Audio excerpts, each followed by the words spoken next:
Terima kasih Nolela dan Suhaimi. Insiden dan ketegangan di beberapa pusat pengundian itu tidak mengganggu perjalanan proses pengundian dan secara keseluruhannya proses itu berjalan lancar.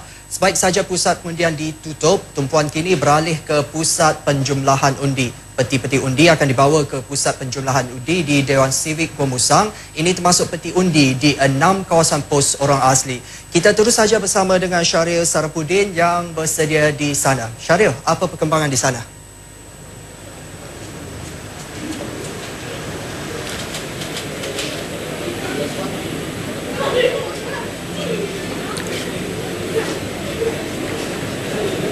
Baik, terima kasih Ivan di Mini Studio. Assalamualaikum dan salam satu Malaysia buat anda semua. Saudara, tepat jam 5 petang tadi, kesemua 13 peti undi dari 25 saluran di Donggala secara keseluruhannya telah pun ditutup. Dan pada ketika ini proses pengiraan penjumlahan kertas undi sedang pun dijalankan. Jadi untuk kita mengetahui lebih lanjut mengenai proses ini, bersama saya pada ketika ini adalah Timbalan Pengurusi SPR iaitu Datuk Wirawan Ahmad Wan Omar. Apa khabar Datuk?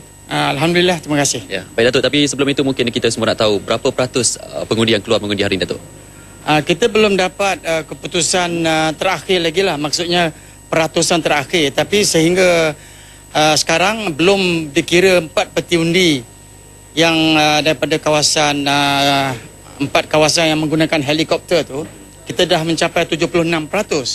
Jadi saya yakin kita akan melebihi 80%, insya-Allah. Bagi mungkin Datuk boleh kongsikan antara proses penjumlahan undi pada hari ini, bagaimana ia dijalankan? Okey, di seluruh Galas sekarang ni, ketua-ketua tempat mengundi SPR sedang mengira kertas undi di tempat-tempat mengundi masing-masing.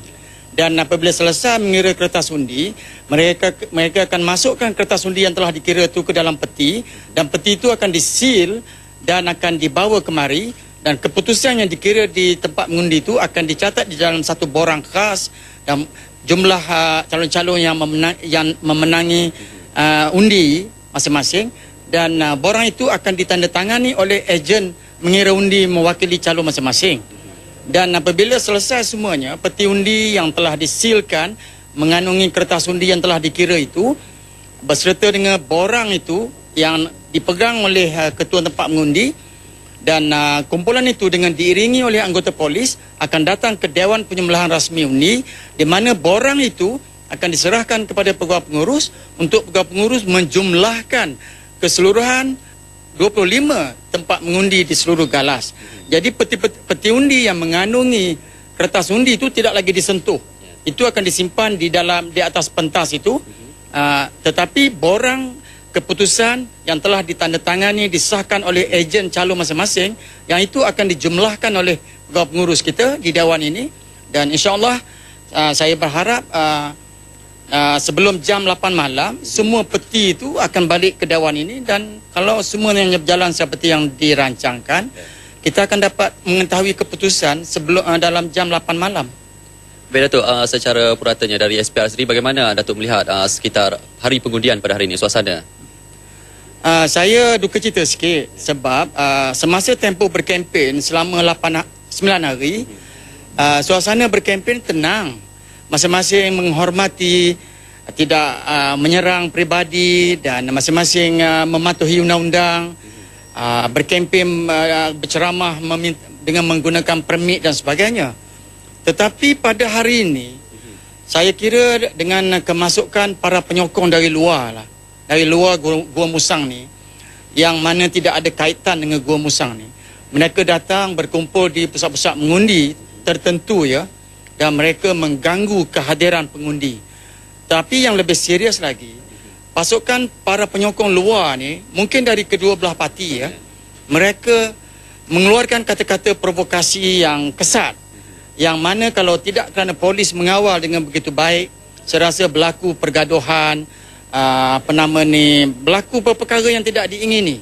Tapi alhamdulillah ada 2-3 tempat yang hampir berlaku, malah berlaku pun dah ada, tapi dengan tindakan segera pihak polis dapat mententeramkan keadaan.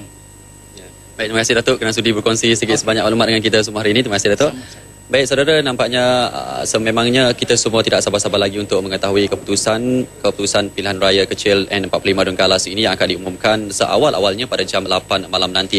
Jadi apapun kami di RTM akan menyiarkan secara rasmi dari pusat perjumpaan rasmi undi di Dewan Sivik Gua Musang ini kepada anda siapakah calon yang akan menjadi wakil di Dun Galas ini. Apapun kita tunggu malam ini. Baik saudara, untuk perkembangan hari pengundian di Dun Galas ini, Ivan akan teruskan dengan berita selanjutnya di Bini Studio. Silakan Ivan.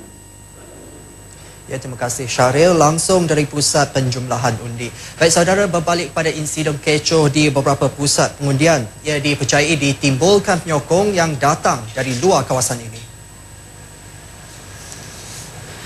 Insiden kecoh itu dilaporkan berlaku di pusat pengundian Sekolah Kebangsaan Gua Musang di Bandar Lama. Ia berpunca daripada penyokong PAS yang bertindak memasuki kawasan BN dan dikatakan membuat provokasi sehingga timbul pergaduhan. Pihak polis bagaimanapun berjaya menguraikan penyokong terbabit 15 minit kemudian. Manakala di Sekolah Kebangsaan Seri Wangi hampir berlaku pergaduhan yang dipercayai juga berpunca daripada provokasi penyokong PAS.